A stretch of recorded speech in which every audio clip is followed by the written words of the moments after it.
This conference will now be recorded. Welcome. Today is Friday, April 3rd, and today's hot topic discussion, I can't quite see, with an industry expert is with Ben Westcott, co-managing shareholder at Andrews Myers PC, and we are going to talk about confusion for construction when state, county, city, and issued stay-at-home orders don't say the same thing. Welcome, Ben, and thank you so much for being here and taking your time this morning. I know you've been really busy trying to get through all of this stuff and keep up, so I really appreciate the time. Thank you for having me. Absolutely. I'm going to start and lay a little bit of groundwork about why we're asking these questions or what we need you to explain. I've had a lot of members contact us.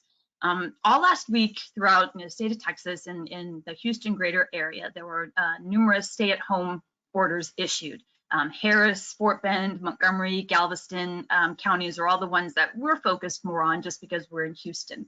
In all of those orders, they deemed commercial construction essential.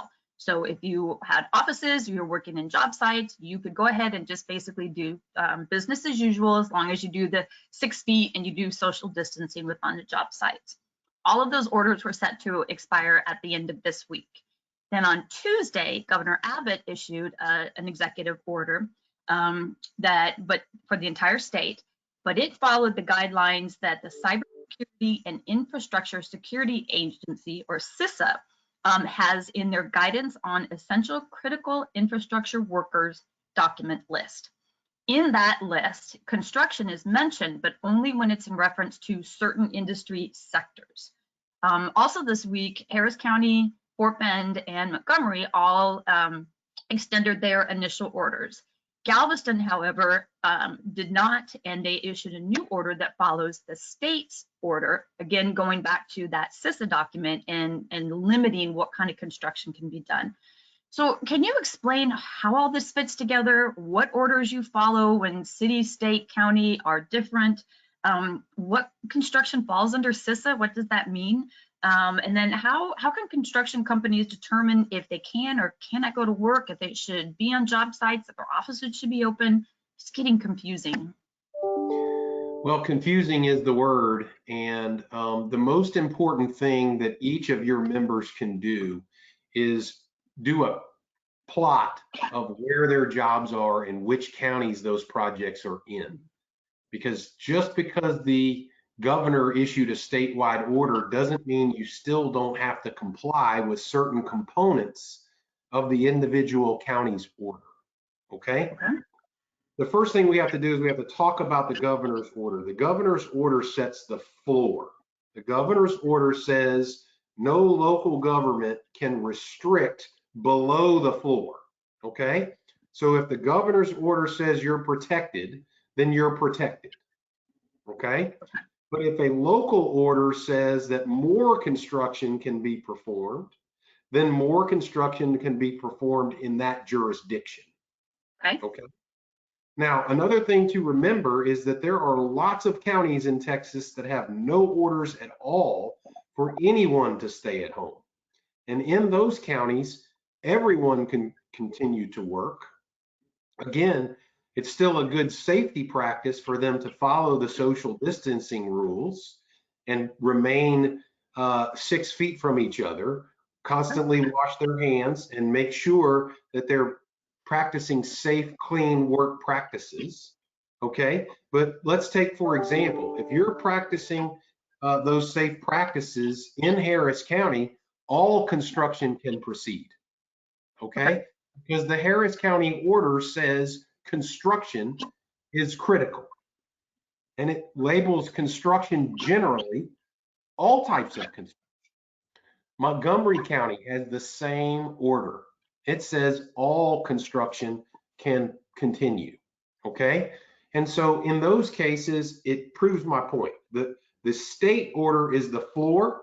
The county order allows more to be performed. Now let's take a little bit more complicated situation. Travis County and the city of Austin have caused some confusion in the industry. And I think one of the main drivers in the governor's order was how Travis County and the city of Austin were handling construction, because no one really knew whether commercial construction or residential construction could continue. As of last night, the City of Austin issued a guidance that said it would no longer restrict residential and commercial construction. Okay, so that was hot off the presses last night, and there's a specific sentence in the guidance that says it's no longer going to restrict residential and commercial construction. However, just because you get a sentence like that doesn't mean you can stop reading the rest of the order, because the order has rules for the job sites and what types of things you have to do to maintain a safe job site. So just because your construction can continue doesn't mean there also aren't other rules within the order that you have to follow in order to be compliant. Ooh. The other thing I want to talk about is some of these orders, including Fort Bend County, include stay at home if you can, work from home if you can, even if you are an essential business. So for example, Fort Bend County says, even if you're designated an essential business, try to work from home if you can, but if you can't, then practice the safe distancing requirements under the CDC. Okay. So I know I've been talking for a while, but I think there's one more thing I really need to get into. If you find yourself in a situation where you're in a county like Galveston, where the order tracks the language of the governor's executive order, then you really have to piece through and find out whether your particular type of worker is covered by the protections, okay? You have to look at these 17 categories. The order actually has 17 categories in it, and it's broken into sectors. Some of the sectors are energy, public works and infrastructure. The public works and infrastructure is going to cover a lot of your members. If they're doing public works and infrastructure, then they're going to be covered and they're going to be allowed to proceed. Okay? If they're doing communications, a lot of your members are doing fiber optic, doing communications type work. Those are broadly protected as well. Okay. Wait, let me stop you right there and ask then. So it's not if you're building a data center, it's if your employees are doing communications. So if you're in a running communication stuff in a Starbucks that's being built, or a retail center that's being built, that worker is protected, so you can continue. Is that what you said? Yeah. Wow. Okay. So if you read the section on communications, it says engineers, technicians, and associated personnel responsible for infrastructure, construction, and restoration, including contractors for construction and engineering for fiber optic cable, buried conduit, small cells, other wireless facilities, and other communications sector related infrastructure. So again, you really have to look at the language in each of the sectors to see if it protects your type of worker. Okay. Community and government operations is another big group. There's also a group in there for commercial facilities. Okay. So some people read the federal order to not protect commercial construction. I don't agree with that. You have to look at the type of worker protected under the commercial facilities subcategory or sector, okay? And it says workers who support the supply chain of building materials from production through application, installation, including cabinetry, fixtures, doors, hardware, plumbing, electrical, heating and cooling, refrigeration, paint and coatings, yada, yada, yada. So there's a lot of people who are members of ASA that are going to be covered by that. Wow. Okay. That's actually really good news. It is. And so there's also a subcategory for residential facilities. There was a lot of confusion about whether or not a multifamily project could continue. And in my opinion, a multifamily project is a residential facility. Yeah. Okay.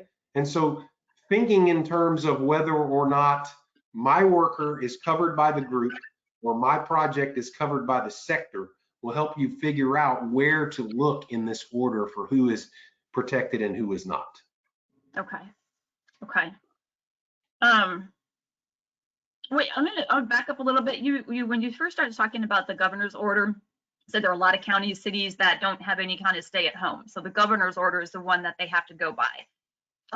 No, that's actually not correct. If there's Okay. not a stay-at-home order in your county, then you don't have to stay at home. Okay.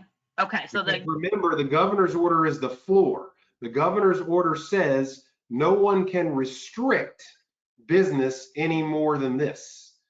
The governor's order is not a restriction in and of itself. It's a protection against over-restrictive policies. okay. So because his is not a stay at home. It's not. It's not called a stay at home. It's whatever the long title is that they gave it. Okay. That's right. His is you can't over-regulate. Okay. All right. Well, that's good. As novices like me, when I was reading it, I was confused and I didn't read it that way. So it's good to hear that. So your sort of buzz phrase is the governor's order does not prohibit any type of construction from proceeding. Okay, that's it. I'm going to be using that.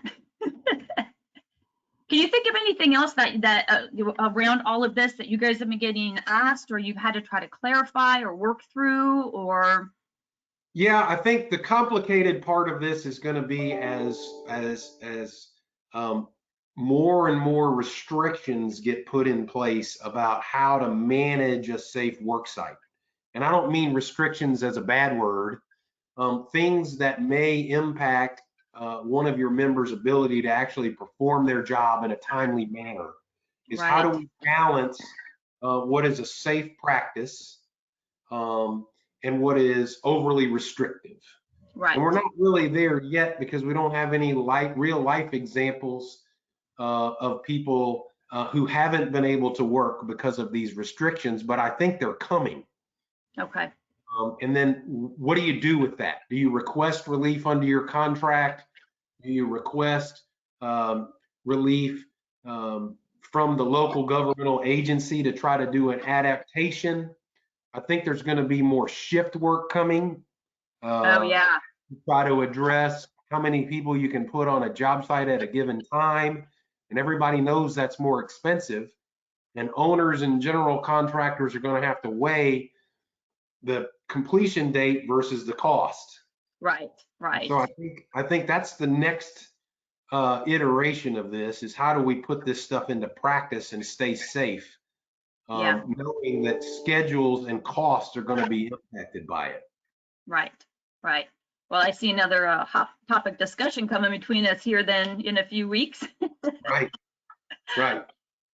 Awesome. All right, I think that's it. I think you answered all my questions. Hopefully you've answered questions for people who are confused about this. I know that it's a fluid situation, so it keeps changing, but we're going to try to keep on top of it as much as we can here, keep our members up to date, and thank you and members like you that have given us so much information, and you guys at Andrews Myers have just been helping us a lot during all this. So I want to thank you for that. Let me say one thing real quick. If people Yes. on listening to this have questions, they can go to our website, which is www.andrewsmyers.com. There's a COVID-19 tab on the top right-hand corner of the website. Click there and you'll see all our content. We'll try to keep that updated as best we can. But thank you for the time. Absolutely. Thank you. You have a good rest of your day. Okay, bye-bye.